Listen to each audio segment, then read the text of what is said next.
the second video on mechanical properties of bonds. Hopefully you watched the last one, so this all makes some sense. We talked about was the energy versus separation for a typical bond. We could imagine it as two hydrogen atoms or sodium and chlorine, whatever. The thing is not to be so excited about the details, but look at the general properties. So what we want to think about now is what is the response of our solid based on these energetics to sort of a static compression. So let's say we want to look at the response to pressure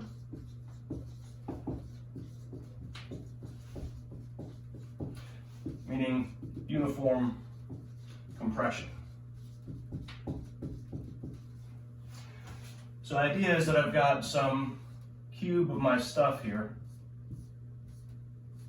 And we'll say this cube has sides of length A. Now, which stuff is that stuff? The stuff that has bond energy that looks like that, otherwise we don't really care what it is. What I'm going to do then is compress on every side with a force F,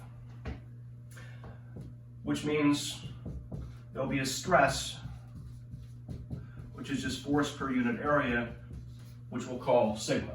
Now, a bunch of you are engineers of some types, you're probably familiar with stresses already, but basically this is just the analogy of pressure in a liquid as applied to a solid. So the idea is that we don't really care in particular about any given force, it's how much is that force spread out, that's what determines the strength of a material. So the idea being that you can have somebody who weighs 250 pounds walking across the floor with normal shoes, no problem. But if you have somebody with 100 pounds wearing spike heels, they can do damage to the floor because you're spreading what amounts to a smaller gravitational force over a much smaller area, and it's that force per unit area, the stress, that dictates what happens. So we're not going to do a lot with mechanical things, but it's just to get the language right. So on every face, there's some stress sigma, and I won't draw the rest because it's just on every face. Then I could say, what is the total energy? Well, first I need to know the number of atoms per unit volume, which I'll define to be n. So same idea, we're usually talking about how many things are there per unit volume, what is their density, per unit area for stress, the same sort of idea. And then I would say that the energy per atom is this E of R we've been talking about. Now at equilibrium then, for the whole cube, we would say that the total energy is the number of things per unit volume times the volume of our cube, which is A cubed, times the energy of one atom evaluated at R naught. So that's basically number of atoms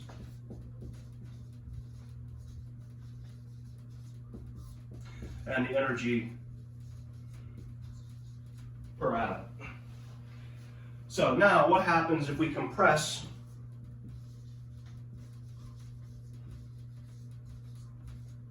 by some amount delta R in every direction?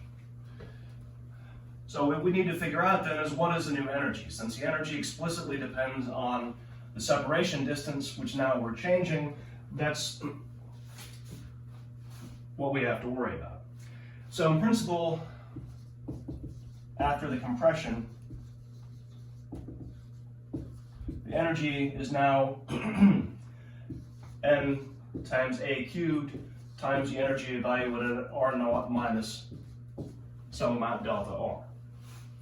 Now, we're going to assume delta R is much smaller than R naught, meaning we're only compressing it by a little bit. And that makes sense. What we're really after is something like the elastic response of the material. We know if we compress it too hard, the material will respond by breaking. So basically we want to make sure we stay low enough on this curve that we're not going to break the bonds inside the material or anything like that.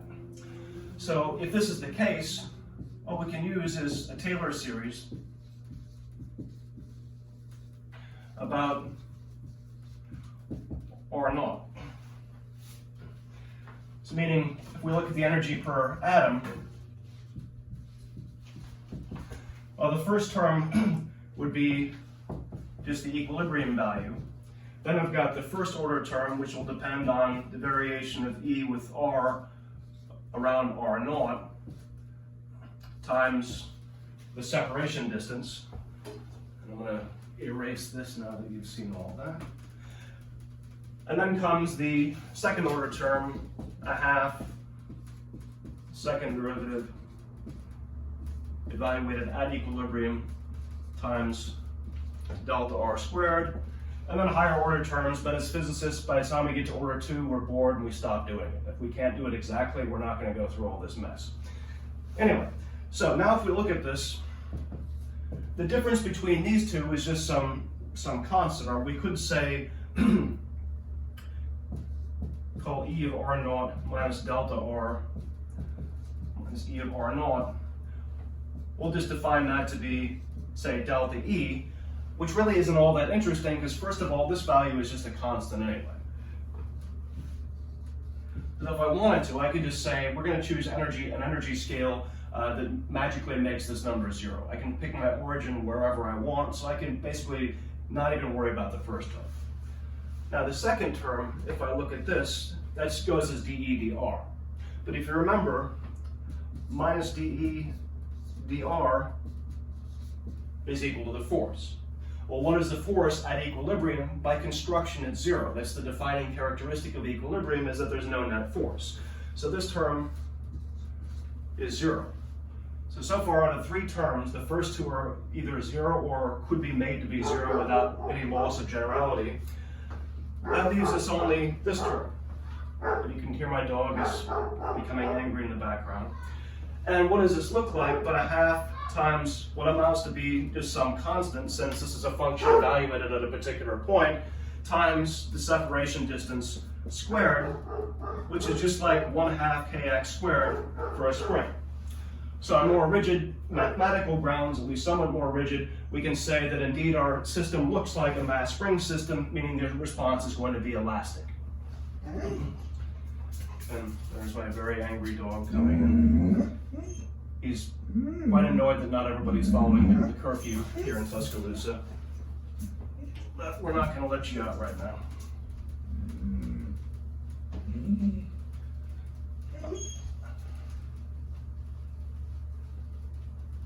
Okay. So the response is elastic, and the spring constant for this material then only depends on what the shape of that E versus R curve is, depends specifically on the second derivative evaluated right at the equilibrium point. So that's pretty handy. It means if we can figure out what that function is by some approximate means or some exact means nowadays with computers, that means we can calculate mechanical properties of solids, which we're actually pretty good at now. So the next idea is, well, first, this really only works for ideal crystals. If I take a substance like, say, copper or iron, and I calculate from first principles with fancy computer codes exactly what the mechanical properties are, they're off by hilariously large factors. And that's because real materials, the strength is often dictated by different kinds of defects and things like that, the presence of impurities.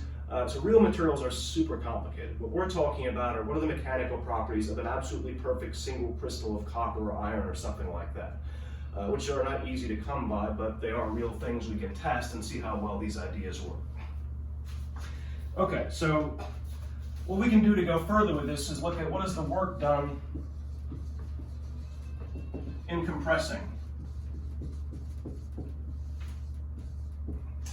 So if we look at the work done in compressing, what we're going to be able to do then is figure out from what we already know how to get, for instance, the bulk modulus. But for right now, because my dog is angry and I hear my daughter crying, I'm going to stop there and we'll make a second video which gets at what happens when you compress.